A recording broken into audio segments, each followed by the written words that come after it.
नमस्कार साथियों, आप देख रहे हैं दोड़ाचार्ट का डीटी न्यूज।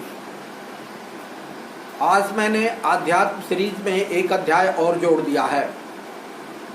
आज का विषय है कि कौन सा मास शिव चेतना का मास कहलाता है, जलाभिषेक क्यों किया जाता है, ये मोक्ष कैसे प्राप्त होती है, पुनर्जन्म क्यों होता है, वरदान क्या है, नवरात्रि क्या है, 9 तरह के अंधकार कौन कौन से हैं और अष्टमा सदगमय का दर्शन क्या है। ये सारे सवालों का जवाब आप गुरुदेव से जानने के लिए पूरा वीडियो ध्यान से देखें। नवरात्रों के महात्म्य के बारे में बताएं और ये 9 दिन क्यों पूजा होती है, इसके बारे में बताएं।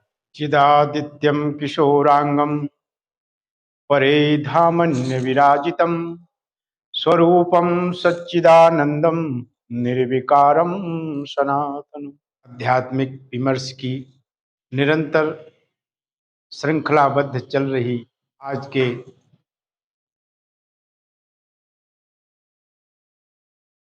इस सोपान पर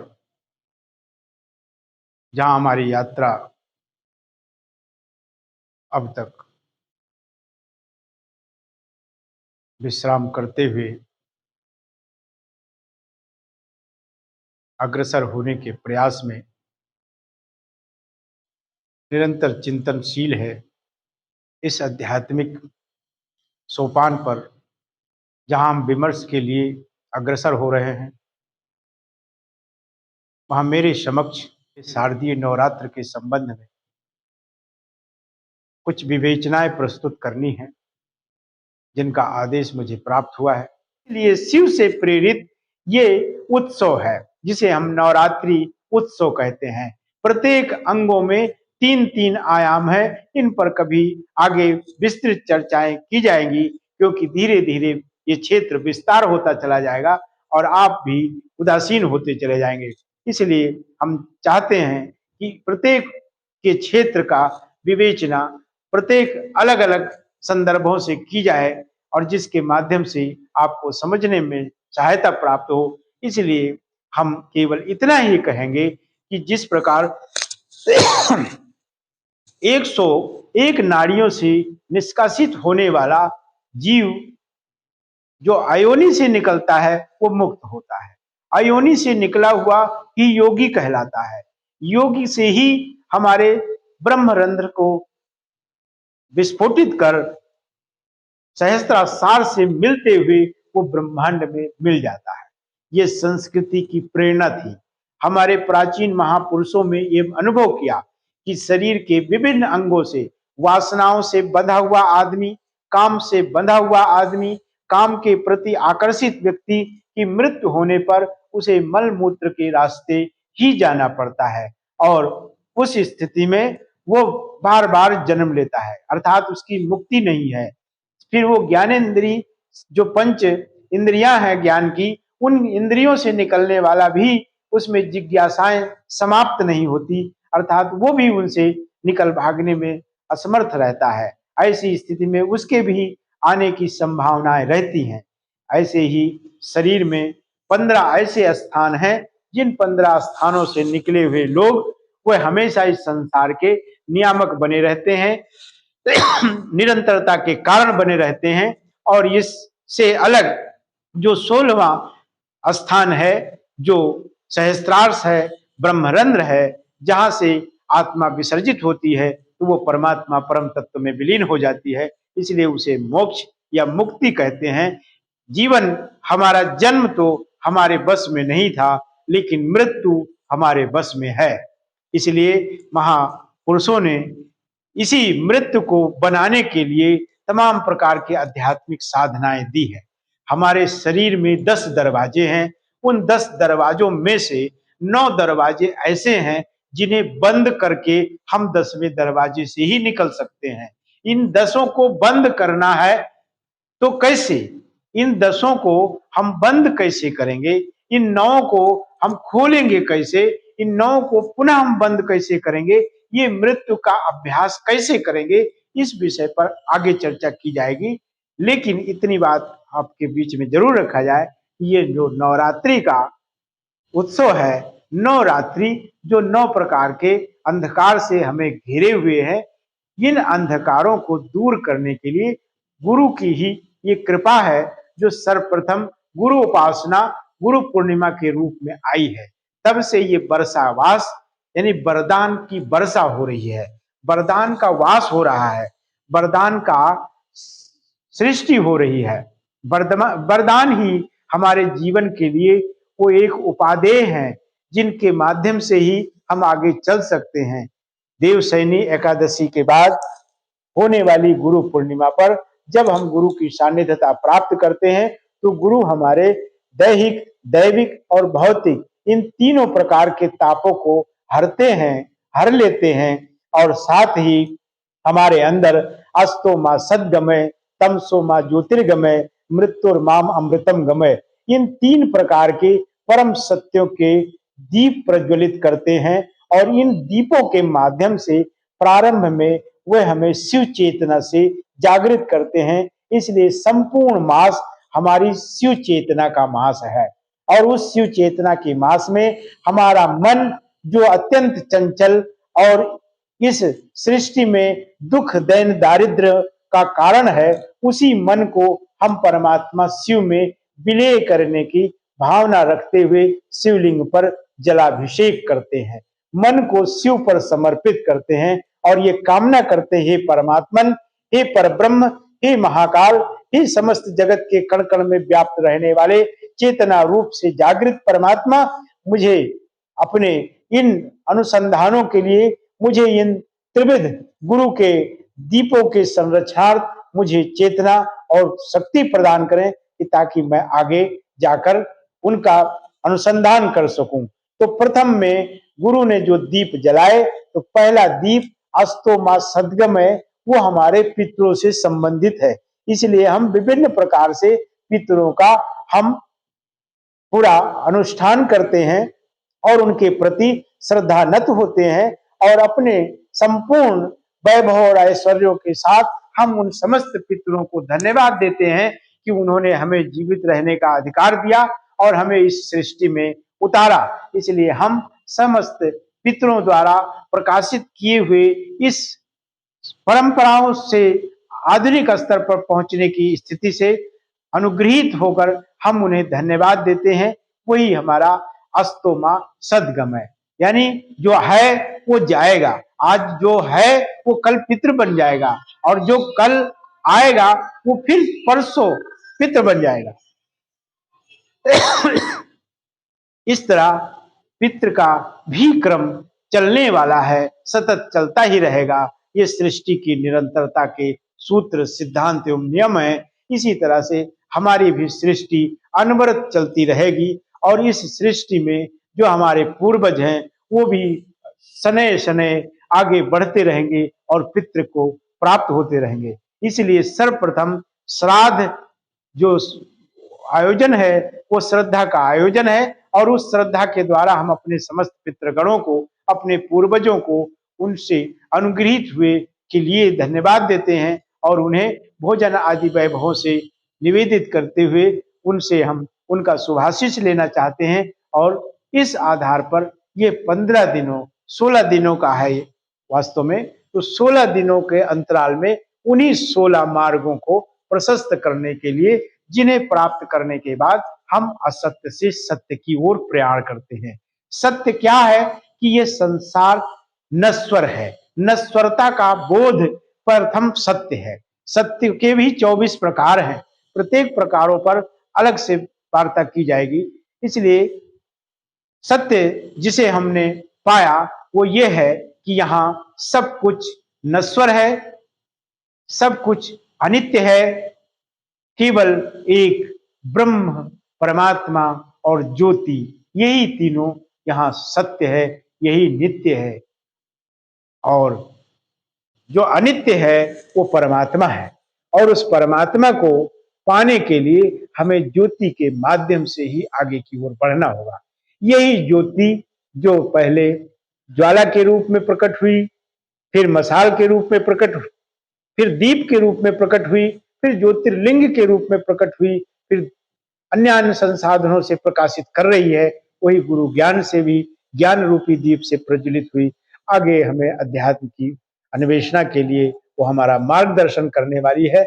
इसलिए इस ज्योति को आधार मानते हुए हम इस श्राद्ध पक्ष में उसे धन्यवाद देते हैं। और इसके बाद ही तुरंत हमारे शरीर के अन्य गतिविधियां प्रारंभ हो जाती हैं। जो नाभि में स्थित 3 नाड़ियां हैं, उनका जागरण करना है। वो तीनों शक्तियां हैं, जिन्हें आधार शक्ति, क्रिया शक्ति और इच्छा शक्ति, ये 3 शक्ति जो हमारी आधारभूता कुंडली में निवास करती है, इसे हम प्रथम दिन जागृत करने के लिए अनुष्ठान करते हैं। और ये प्रथम दिन शैलपुत्री के रूप में हमारे समक्ष प्रकट होती है। इसके बाद फिर इन तीनों शक्तियों से जब हम पूरी तरह से ओतप्रोत हो जाते हैं, इनकी सात्विकता से हम पवित्र हो जाते हैं, तब हम ब्रह्मचारिणी के शरण में जाते हैं।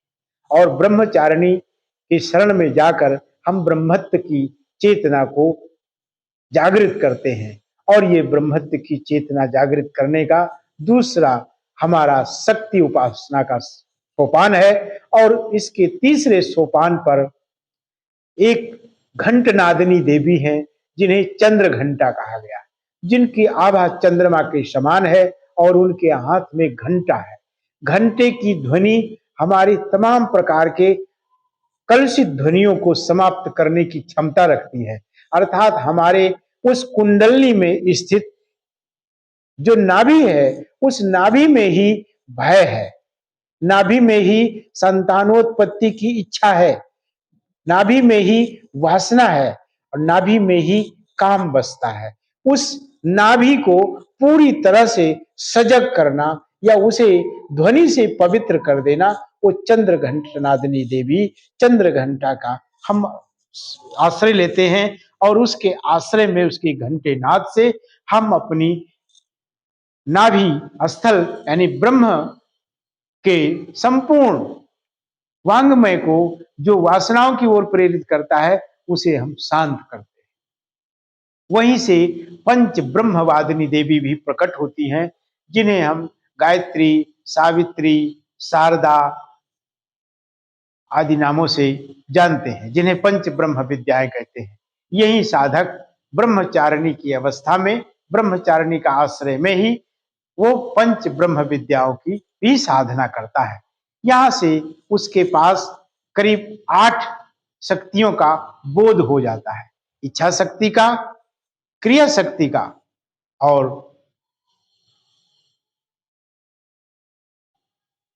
इन पंच ब्रह्म विद्याओं का। इनके आधार पर जब वो आगे बढ़ता है, तब वहां उसे स्वाधिष्ठान में वह समस्त प्रकृति में शक्ति रूप से विराजमान रहने वाली वो परमधीश्वरी परमात्मिका, जिसने पुत्रत्व स्नेह किया हुआ है, जो हमारे इस भौतिक और विद्युत शरीर को संरक्षित किया हुआ है, वो देवी हमें पुत्र रूप में स्वीकार करती है। वहीं वो चंद्र घंटा से पोषित हो जब हम अपने स्वाधिष्ठान में पहुंचते हैं, तो वहां पर विष्णु जो योग निद्रा में सोए हुए, वहां वो विश्वेश्वरी जो जगत धात्री है, जगत को धारण करने वाली है, वो परमेश्वरी उस विराट और सूक्ष्मतर अणु में सहज ही प्रविष्ट होकर उसका भेदन करने में समर्थ है। वो देवी कुष्मांडा, जो हमारे भीतर के ब्रह्मांड रूपी प्रत्येक अणुओं को भेदन में सामर्थ्यता प्रदान करती है। उस कुष्मांडा देवी के सहचर में हमारी ये यात्रा 5वें दिन मणिपूरक चक्र में स्थित होती है, जो मणियों से जड़ित चतुर्दश दैवीय रत्नों से सुशोभित और संपूर्ण ब्रह्मांड का ऐश्वर्य जहां प्रकट होता है, जिसकी प्रेरणा से संपूर्ण ब्रह्मांड में सौंदर्य बिखरा हुआ है, वह वो मां जगदम्बा स्कंद माता के रूप में, अर्थात स्कंद जिसका कोई बराबरी नहीं, जो कौशल और साहस में अद्वितीय है।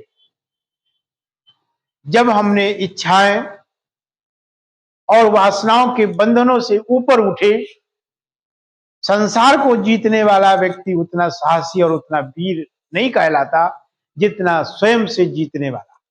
इसलिए स्वयं से ऊपर उठा हुआ आदमी वही आध्यात्मिक पथगामी, वो मां स्कंद माता के समक्ष उपस्थित होकर के वो उनके पुत्र रूप में वर्ण हो जाता है, इसलिए उसका नाम वहां स्कंद होता है। वो स्कंदर है, और जब वो संपूर्ण शक्तियों से संपन्न होकर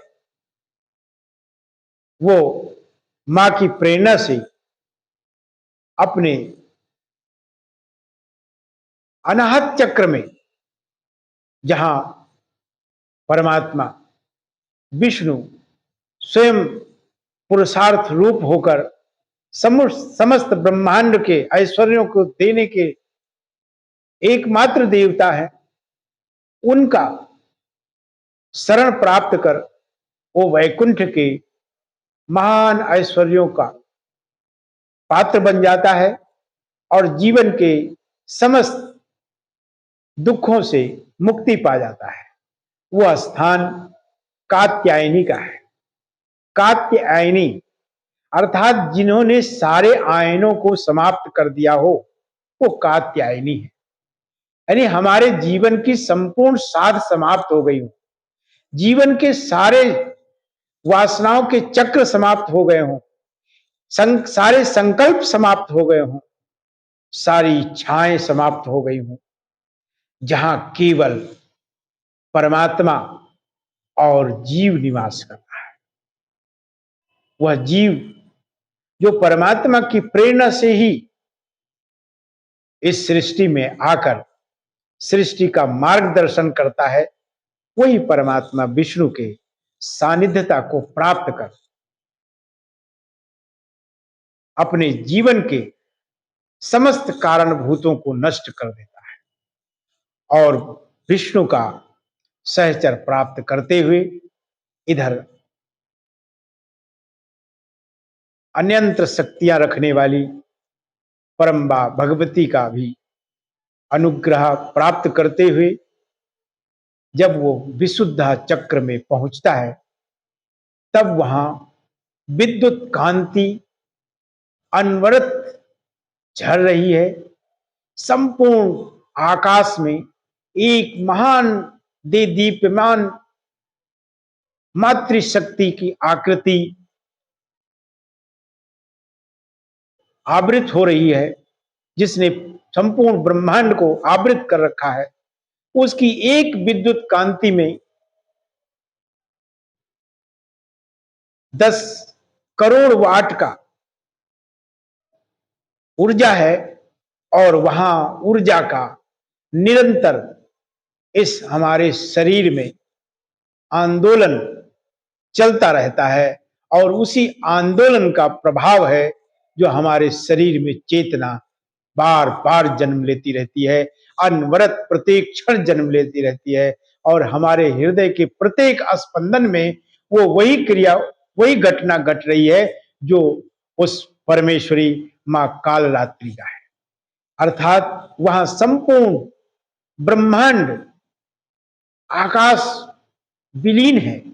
वहां केवल मां के गले में पड़ी हुई वो विद्युत कांति वाली अस्थियों की आभा है, जो विद्युत कांति के रूप में अनवरत निस्सरित हो रही हैं, अनवरत चमक रही हैं, और उन्हें देखकर साधक का मन भय से पूरी तरह समाप्त हो जाता है।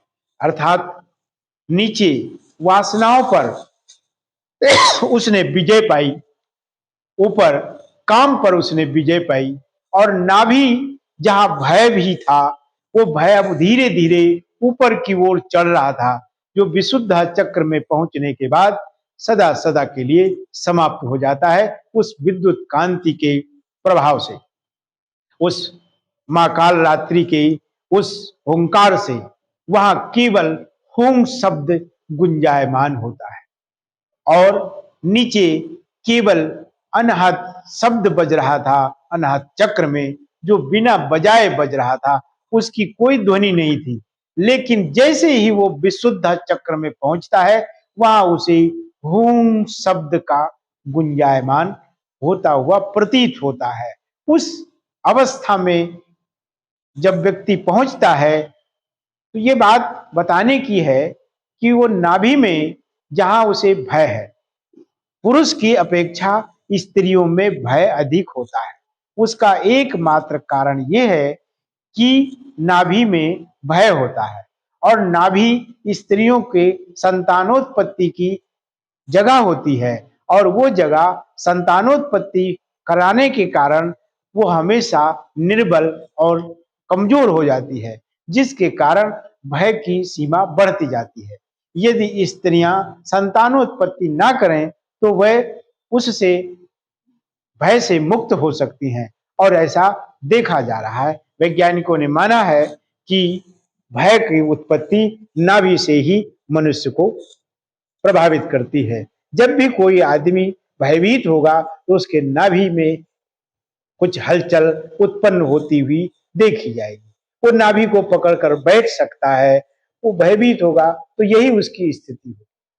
लेकिन हृदय में केवल प्रेम है, और जब प्रेम का उमंग उत्पन्न होता है तो मनुष्य का शरीर खिला खिला हुआ होता है, और वो खिला हुआ शरीर ही परमात्मा शिव के समीप जाकर भय मुक्त जब होगा तो वो विशुद्ध चक्र से ऊपर उठेगा और आज्ञा चक्र में पहुंचेगा। आज्ञा चक्र के भी 7 लक्षण हैं, और उन 7 लक्षणों के आधार पर वो वहां से निकलते हुए जिस समय आज्ञा चक्र में होगा, वहां उसे उस हूं शब्द के स्पष्ट उच्चारण में ओम परिभाषित होने लगेगा। ओम जो इस ब्रह्मांड का एकमात्र ध्वनि है, वो जो सदैव अहर्निश चलती रहती है, जो समस्त वाणी की मूल में स्थित है, जो समस्त सृष्टि के विकास में स्थित है, समस्त सृष्टि की संरचना में स्थित है, समस्त सृष्टि के विनाश और संहार में स्थित है। सृष्टि, स्थित, संहार, इन तीनों को लिए हुए उसी ओम में 3 प्रकृतियां समाई हुई हैं। उकार से सृष्टि है, इकार से ऊर्जा है यानी निरंतरता है, और मकार, मकार से उसका संहार है, विलय है, और नाद और बिंदु ये दोनों उसके ऐश्वर्य और बोध हैं, जिनकी जानकारी कर बड़े बड़े प्राचीन महापुरुष ओंकार बिंदु संयुक्तम नित्यम ध्यायंत योगिना मोक्षदम कामदम चयो ओंकाराय नमो नमः कह करके उसका अभिवंदन करते हैं, वंदन करते हैं, और उसे आत्मसात करने के लिए निरंतर उससे प्रयत्नशील रहते हैं।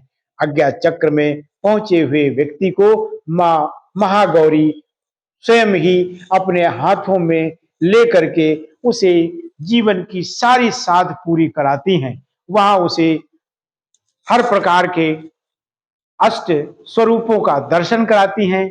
यही उसे 24 महाविद्याओं का ज्ञान कराती हैं। यही उसे योग और समाधि का भी ज्ञान देती हैं। यही उसे सूक्ष्म शरीर से, भौतिक शरीर से और कारण शरीर से मुक्त होने का बोध कराती हैं। इसलिए यहाँ स्थित महागौरी पूरी तरह वात्सल्यमयी अपने मां के समान प्रथम जिस तरह शिशु को प्रथम अवस्था में गुरु के रूप में मां पोषण करती है, उसी प्रकार योग के मार्ग से महागौरी जो जगन माता है वो वहां प्रकट होकर उस जीव का पूर्ण उद्धार करती हैं, पूर्ण कल्याण करती हैं, पूर्ण मंगल करती हैं। इस प्रकार 8 दिनों की साधना हमारी जब मां गौरी से होकर के ऊपर की ओर जाती है, तब मां सिद्धदात्री जो परमात्मा शिव की अंक साइनी है, कमलात्मिका है, कमल पर निवास करने वाली हैं और जो समस्त ऐश्वर्यों के साथ मनुष्य को इच्छा आकांक्षाएं और महत्वाकांक्षाओं सहित समस्त वासनाओं की पूर्ति और उसमें सजगता, उसमें चेतना और इस जगत से पूर्णता प्राप्त कर शिवत्व को प्राप्त करने की प्रेरणा स्वामिनी मां सिद्धदात्री प्रकट होती है और वो सिद्धदात्री उस जीव को परमात्मा शिव के समीप ले जाकर उसका सदा सदा के लिए कल्याण कर देती है। इस तरह 9 दिनों की ये साधना हमारे 9 आयामों से संबंधित है। हम इसे 9 आयामों से ऊपर उठने की साधना मान सकते हैं। एक बार जीवन में यदि किसी ने पूर्ण रूप में नवरात्रि का इस प्रकार से अनुष्ठान किया जिसमें वो अपनी चेतना ब्रह्म से विष्णु पर्यंत होते हुए रुद्र शक्ति तक पहुंचाने में समर्थ हो जाता है, उसकी जन्म जन्मांतर की समस्त उपासनाएं पूर्ण हो जाती है।